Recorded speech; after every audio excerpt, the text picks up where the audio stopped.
Este tema que elegí para compartir con ustedes es un tema que a veces poco se habla en la iglesia, pero que mucho se habla por ahí o escuchamos en muchos lugares.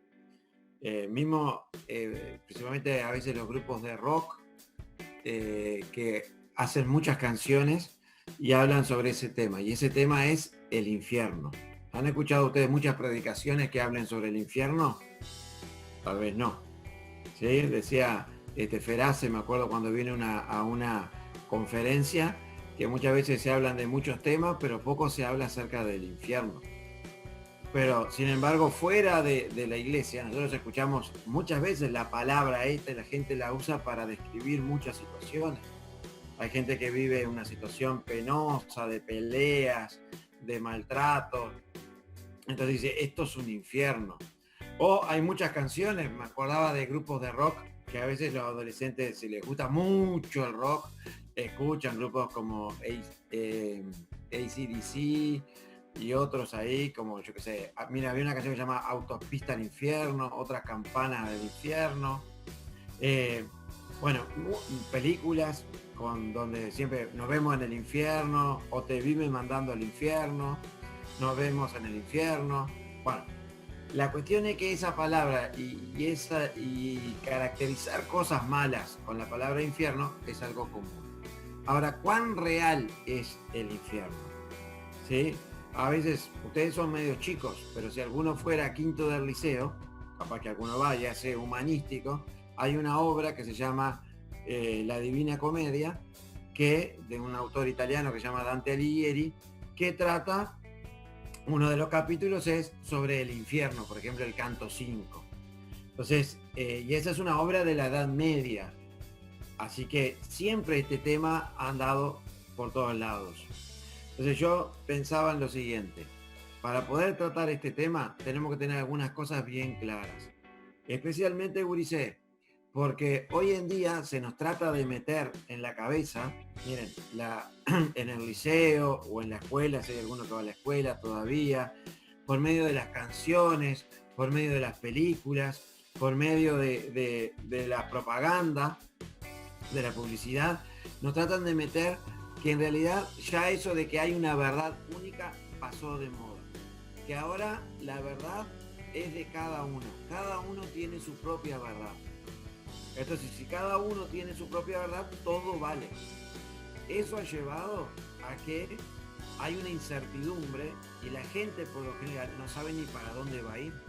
Y ustedes que están en esa edad, que ya no son nenitos, porque hasta mientras eran niños, hasta los 11, 12 años, más o menos, dependiendo de la situación familiar, a ustedes les decían prácticamente lo que tenían que hacer, hasta casi lo que tenían que pensar. Pero ahora ustedes ya son bastante grandecitos, un poco más grandes.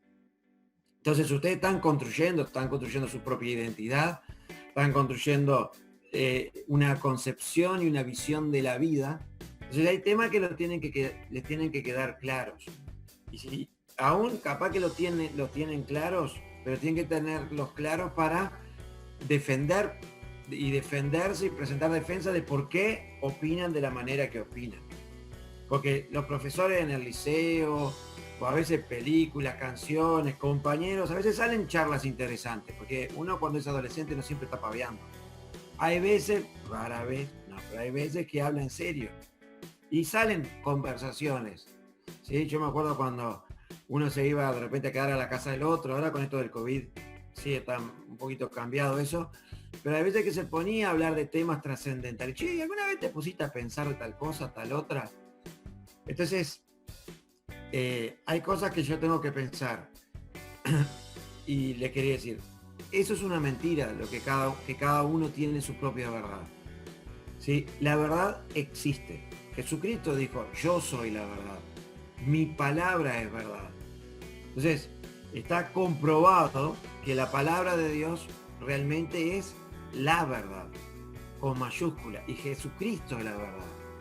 Entonces, Dios ha puesto algunas cosas, como establecido algunos principios que son así, que los tengo que tener bien claros.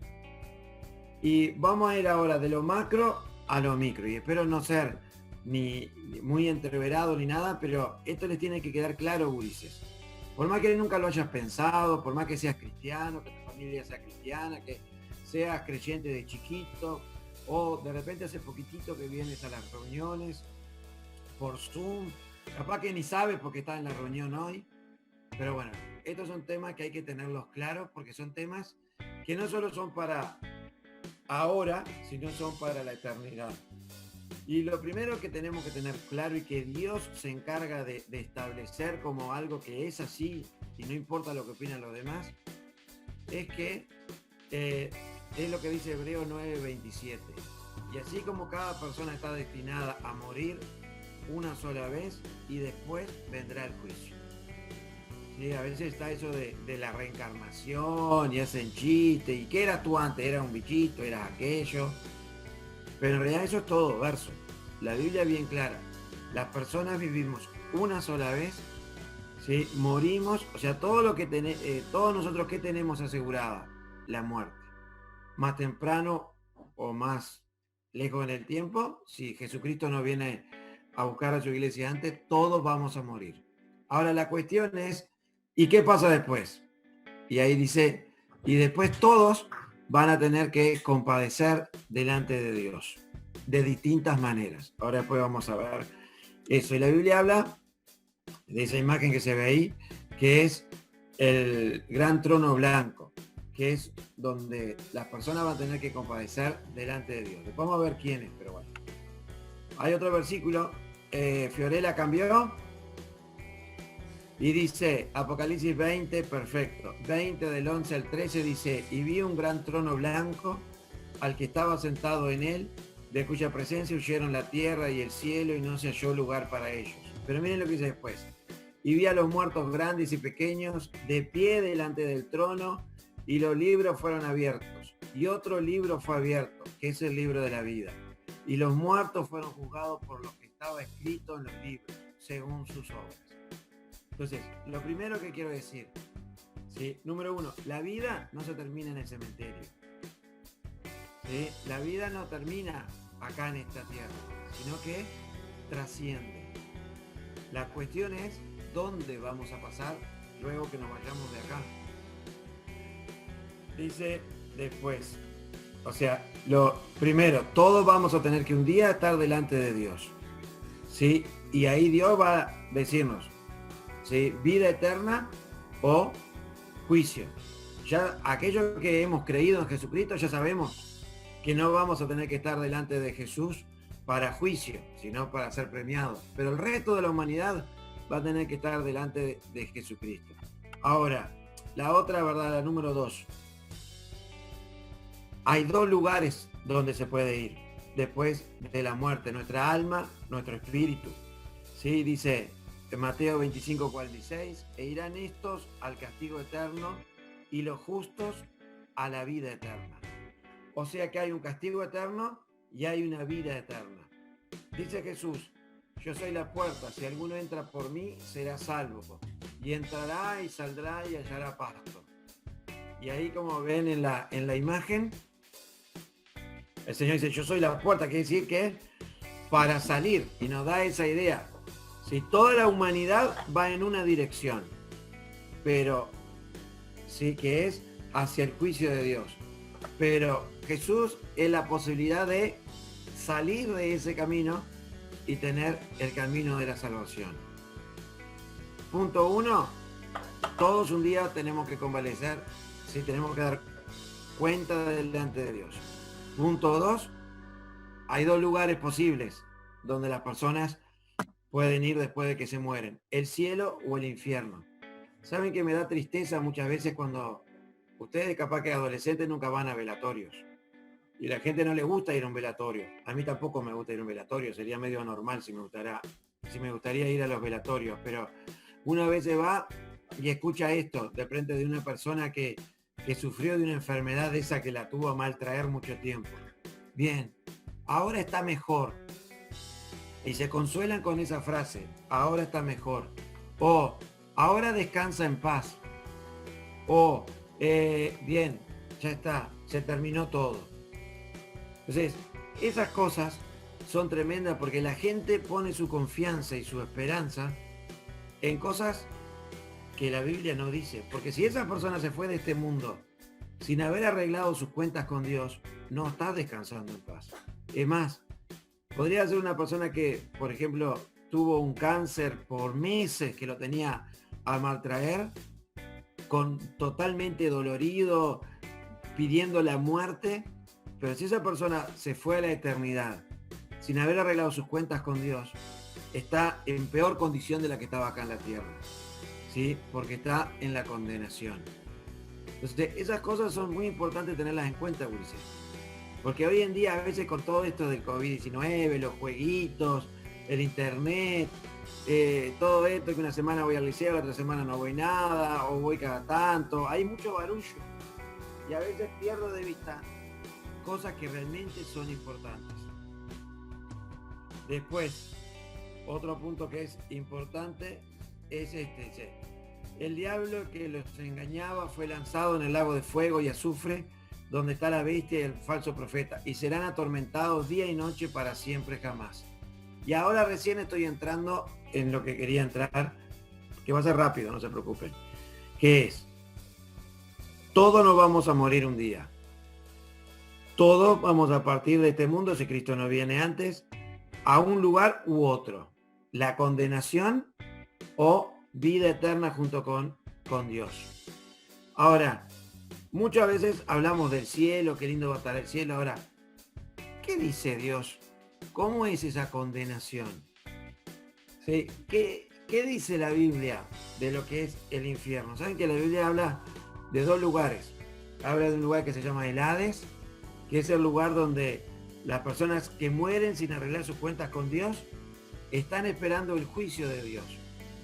Y después habla del lago de fuego, que es el lugar donde van a ser condenados después de pasar por el juicio.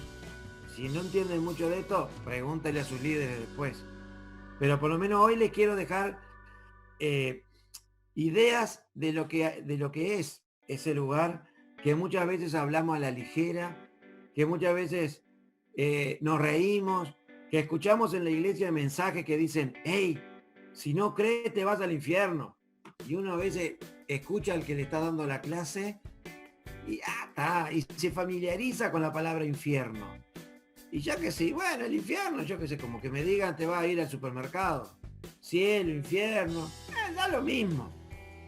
Pero es muy importante que ustedes entiendan, ¿sí? ¿De qué habla Dios que te advierte tanto sobre ese lugar? Dice que ese lugar en realidad fue creado por Dios como un lugar de castigo. ¿Un lugar de castigo para quién? Para Satanás y los demonios. ¿Quiénes son los demonios? Aquellos ángeles que se rebelaron contra Dios junto con Satanás. Ya vamos a pensar, es un lugar de castigo. ¿Sí? Es un lugar, ¿sí?, donde Dios no está, es el único lugar donde Dios no está. Tremendo. Y miren, ya empezamos a hacer atributos, a caracterizarlo a ese lugar. Y hasta yo les pediría que hasta pueden sacar, no lo van a hacer ahora, pero fuéramos a sacar como, poner infierno y sacar como flechitas sobre qué dice la Biblia de ese lugar, del lago de fuego. Dice, serán atormentados día y noche para siempre jamás. Entonces uno dice, caramba, entonces no es para al infiernito, al infierno, me quemo, al infierno, sí, un lugar feo. No es solo eso. Sí, tremendo lo que dice acá, pero miren, Jesús, para aclarar esto, hizo una historia. No hizo ninguna historia. Les contó una historia a los fariseos. Cuando yo digo les contó una historia, no es que le contó una parábola o les contó un invento, sino una historia de algo que sucedió de verdad, que fue real, que ustedes capaz que la conocen todos, que es la historia, ¿sí?, del rico y Lázaro, que está ahí en Lucas capítulo 16, versículo 19. La vamos a leer rápidamente. Dice, había un hombre rico que se vestía lujosamente y daba espléndidos banquetes todos los días. A la puerta de su casa se tendía un mendigo llamado Lázaro, que estaba cubierto de llagas y que hubiera querido llenarse el estómago con lo que caía de la mesa del rico, Hasta los perros se acercaban y le lamían las llagas. Dos personajes. Un rico, que lo único que le importaba era la riqueza, no le importaba a Dios para nada. Y Lázaro. ¿Sí? Ahora, un día pasa lo que le va a pasar a todos. ¿Sí? Dice, resulta que murió el mendigo y los ángeles se lo llevaron para que estuviera al lado de Abraham, o sea, en la presencia de Dios. También murió el rico y lo sepultaron. Ahora, ¿cuál fue la diferencia? Lázaro fue a la presencia de Dios, ¿sí? Mientras que el rico fue, ¿sí?, al Hades. Entonces dice, al infierno dice, en el infierno, en medio de sus tormentos, yo puse con rojo ahí características. El rico levantó los ojos y vio de lejos a Abraham y a Lázaro junto a él. Así que alzó la voz y lo llamó. Padre Abraham, ten compasión de mí y manda a Lázaro que moje la punta del dedo en agua y me refresque la lengua, porque estoy sufriendo mucho en este fuego. Entonces, si recordamos y empezamos a caracterizar cómo describe Dios, ¿sí?, ese infierno, ¿sí?, un lugar de sufrimiento, un lugar de lamento, día y noche, siempre, todo el tiempo, ¿sí?, un lugar, ¿sí?, donde dice presencia de fuego. Pero sigue después. Y miren lo que dice. Pero Abraham le contestó, hijo, recuerda que durante tu vida te fue muy bien, siempre, mientras que a Lázaro le fue muy mal. Pero ahora a él le toca recibir consuelo aquí y a ti sufrir terriblemente. No sé si están ahí, gurises, porque como estoy compartiendo no los veo a todos. Pero miren cómo Dios va describiendo ese lugar. No está bueno. Dice, además de eso, hay un gran abismo entre nosotros y ustedes. De modo que los que quieren pasar de aquí para allá no pueden, ni tampoco pueden los de allá para acá.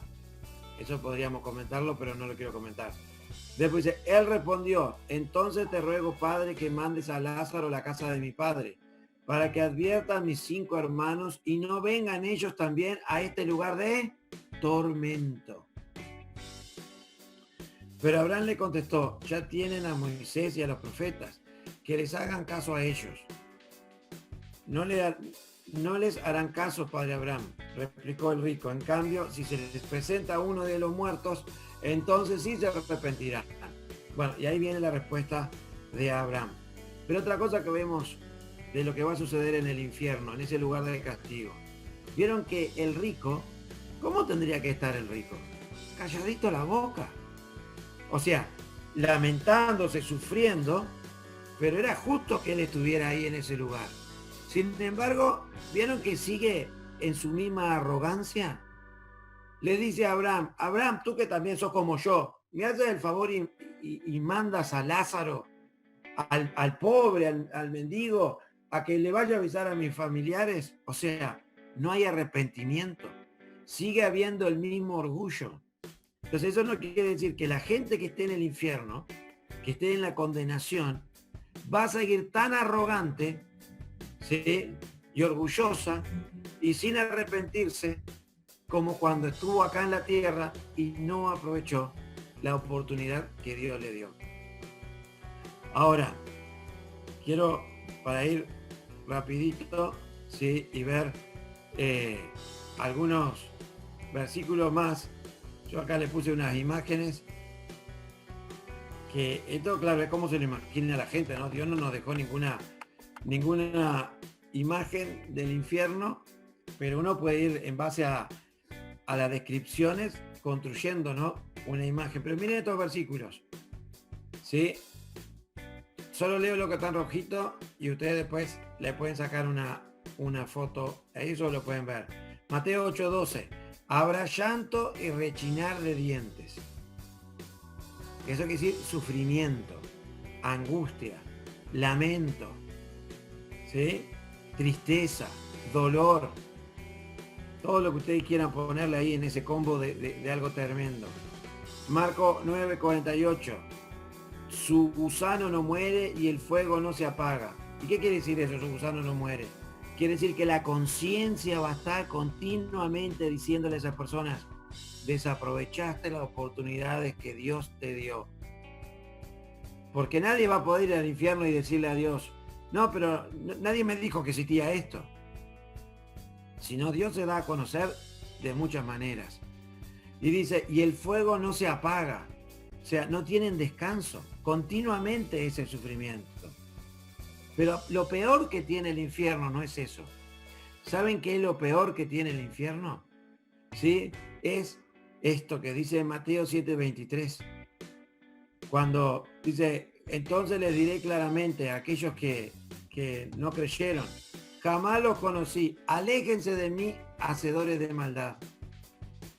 Y yo quiero rescatar esto que dice acá, aléjense de mí. El único lugar, o lo terrible que tiene el infierno, es que Dios no está. Miren, la paga del pecado es muerte. Y la palabra muerte en la Biblia quiere decir separación de Dios. ¿Saben que Jesús, cuando estuvo en la cruz, una de sus oraciones fue, Dios mío, ¿por qué me has desamparado? ¿Sí? Él experimentó la ausencia, el desamparo de Dios Padre en su vida como hombre. Tremendo. Sí, tremendo. Entonces, uno empieza a entender que el infierno no es un cuentito de así tipo Blancanieves y los 7 enanos. No es algo como para repetir y aprenderme unas cuantas frases para decirle a personas que no han creído, o para cuando estamos en la clase bíblica, en la reunión, y el que está dando el mensaje dice, ¿y a dónde van los que no creen? Y yo, al infierno, y me aprendí el versito, sino que es algo para realmente considerar. ¿Sí? Aquellos que pasen a la eternidad sin Dios van a estar para siempre sin Dios. Y eso es así, no me caben palabras, aparte de todas las que usa la Biblia, para describir lo que eso implica.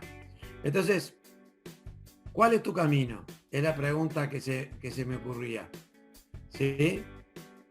Ustedes que me están escuchando, yo algunos los conozco, otros no. Sé que algunos vienen de familia cristiana, otros no. Pero yo por nacer en un garaje no soy auto. Sí, ni por nacer en un gallinero soy gallina. Entonces, lo mismo, por haber nacido en una casa de creyentes, no soy cristiano.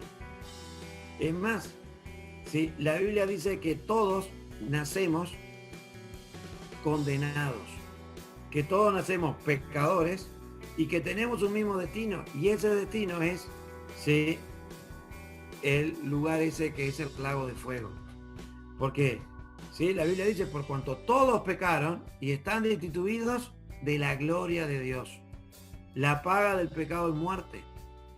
Entonces, yo no sé por dónde estás transitando ahora. Si tú ya entendiste que tu destino era el infierno y entendiste cómo salir de ahí, creíste en Cristo, o todavía estás caminando hacia la eternidad sin Dios. Por eso estaría tan bueno decir, bueno, ¿dónde te dibujarías? ¿En qué camino te pondrías? ¿En aquel camino que va a la vida eterna, a la presencia de Dios? ¿O aquel camino que lleva a la perdición? ¿Saben? A veces uno va a la reunión de adolescentes y porque le gusta el ambiente, lo invitan, va, juega, está bueno. Y cuando llega el momento de la clase se repudre. Llega el momento de la clase y ni bolilla da. O a veces uno fue a la iglesia de chiquito y sabe todo esto, y cuando empiezan a hablar de estos temas uno dice, no te puedo creer, estoy deseando irme para mi casa.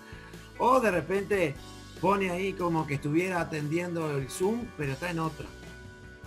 Pero todos los que estamos acá, mientras estemos vivos en esta tierra, tenemos que considerar estas dos posibilidades. Y tienes que pensar, tú cambiaste la dirección de tu vida, o sea, ya pasaste de muerte a vida. Eres un hijo de Dios. Es interesante e importante, ¿sí?, entender esto. Entonces, eso es lo primero que yo quería sacar como una aplicación. ¿Cuál es tu camino? ¿Sí? Si hace poco que viene a las reuniones o algo, pregunta sobre esto, porque miren, si será importante este tema, que Dios Padre mandó a su Hijo a morir en la cruz por nosotros. ¿Qué cosa hizo que Cristo viniera a este mundo a vivir entre nosotros? ¿Sí?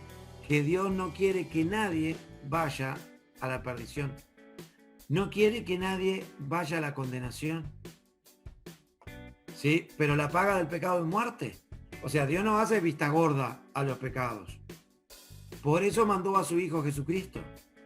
¿Qué fue lo que más, cuando Jesús estaba en Getsemaní, Ulises? ¿Se acuerdan cuando Jesús oraba en Getsemaní, en el huerto? Y le dijo al Padre, Dios mío, si es posible, ¿sí?, que pase de mí esta copa. ¿Qué quiere decir? ¿Qué era lo que a Jesús realmente lo agobiaba, lo entristecía, lo hacía estar triste hasta la muerte, lo hacía estar con agonía? Era llevar tu pecado y mi pecado en la cruz. Era experimentar, ¿sí?, la separación del Padre, ¿sí?, como, ¿sí?, para que tú y yo no la tengamos que experimentar. Espero poder explicar claro esto. Si Jesús en la cruz llevó el castigo que tú y yo teníamos que llevar. Sufrió el sufrimiento, sí, que es estar separado de Dios, para que tú y yo no tengamos que sufrirlo. Entonces, eso es muy importante que lo tengamos claro. Y si lo tengo claro, que se lo sepa explicar a los otros, porque esa es la segunda enseñanza. Bueno, la segunda en realidad quiere decir ser agradecido. Ulises, y los grandes también. Si somos hijos de Dios, nos damos cuenta de lo que nos rescató, nos damos cuenta de dónde nos sacó, ¿sí?, Jesús. Nos damos cuenta qué implica tener vida eterna. A veces uno se acostumbra a ciertas cosas y pierde de vista lo que implica que Dios te haya dado vida nueva, que Dios te haya dado vida eterna, ¿sí?, y que te haya librado de la condenación. Y para terminar, lo otro es, ¿sí?, esta imagen. Si tú eres creyente, si Jesús es tu Salvador, pero ¿qué pasa con aquellos que te rodean que aún no conocen a Cristo? ¿Vieron esa imagen? ¿Saben? La Biblia dice en 2 Pedro 3:9 que el Señor Jesús no ha venido a buscar a la iglesia todavía porque está esperando que más personas se arrepientan de su pecado. ¿Saben? Jesús, cuando uno cree en Él, Dios no nos lleva para el cielo directo porque nos dejó con una misión. ¿Se acuerdan que muchas veces cantamos la canción Somos el pueblo de Dios? Somos un pueblo especial, llamado para anunciar las virtudes de aquel que nos llamó a la luz. ¿Sí? Ahora, ¿realmente nosotros entendemos la importancia de predicarle, de hablarles a las personas que nos rodean de Jesús? Pero para poder entender de que necesitan un Salvador, necesitan entender de qué los va a salvar. ¿Y de qué necesitan ser salvos? De la condenación eterna, del lago de fuego. Por eso, ¿saben? Esa es la misión con la cual Dios nos dejó acá en la tierra. De hablarle a la gente de Él y de lo que vino a hacer. Vino a rescatarnos del infierno. Entonces, eso es importante y con eso termino. ¿Cuándo fue la última vez que le predicaste a alguien? ¿Cuándo fue la última vez que le dijiste a alguien que querías hablarle de Jesús? Pero más sencillo, ¿estás orando por los familiares tuyos que no conocen a Cristo? Porque ¿sabes qué? Si se mueren sin conocer a Cristo, se va a ese lugar que estábamos describiendo. ¿Estás orando por tus compañeros de clase? ¿Estás orando por tus profesores? Porque aunque parecen unos brujos, son humanos también. Y necesitan conocer a Cristo. ¿Estás orando por tus vecinos? ¿Estás orando por los familiares que aún no conocen? Chicos, es muy importante darnos cuenta que aquellas personas que se van de este mundo sin conocer a Cristo, se van para siempre al infierno. Entonces cuando uno pasa por una empresa fúnebre, acá en Rocha, como es chiquitito, muchas veces paso por las empresas fúnebres. Y a veces uno pasa o escucha yo qué sé, no, iba a decir un ejemplo de viejo, así que no lo digo. Si o escucha que se murió alguien, o que se suicidó un amigo, se suicidó un compañero de clase, se suicidó un adolescente, y uno, bueno, le da un poco de lástima y dice, bueno, qué tarado, ¿cómo va a ser eso? Pero, ¿saben? Eso no es lo que te tiene que dar tristeza. Lo que te tiene que dar tristeza es que si esa persona se fue de este mundo sin conocer a Cristo, se fue para siempre al lago de fuego.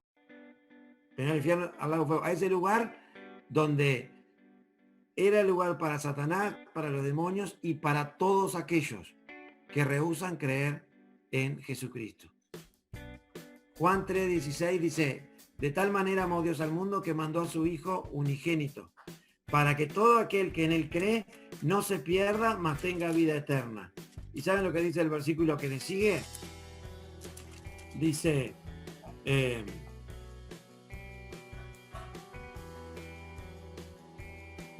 versículo 33:16, sí, déjenme ver que se me perdió. Dice, porque no envió Dios a su Hijo al mundo para condenar al mundo, sino para que el mundo sea salvo por él. El que en él cree no es condenado, no se va al infierno. Pero el que no cree ya ha sido condenado, porque no ha creído en el nombre del unigénito Hijo de Dios. Entonces, la pregunta es, ¿en qué camino estás? Y la pregunta es, ¿estás sacando gente del infierno?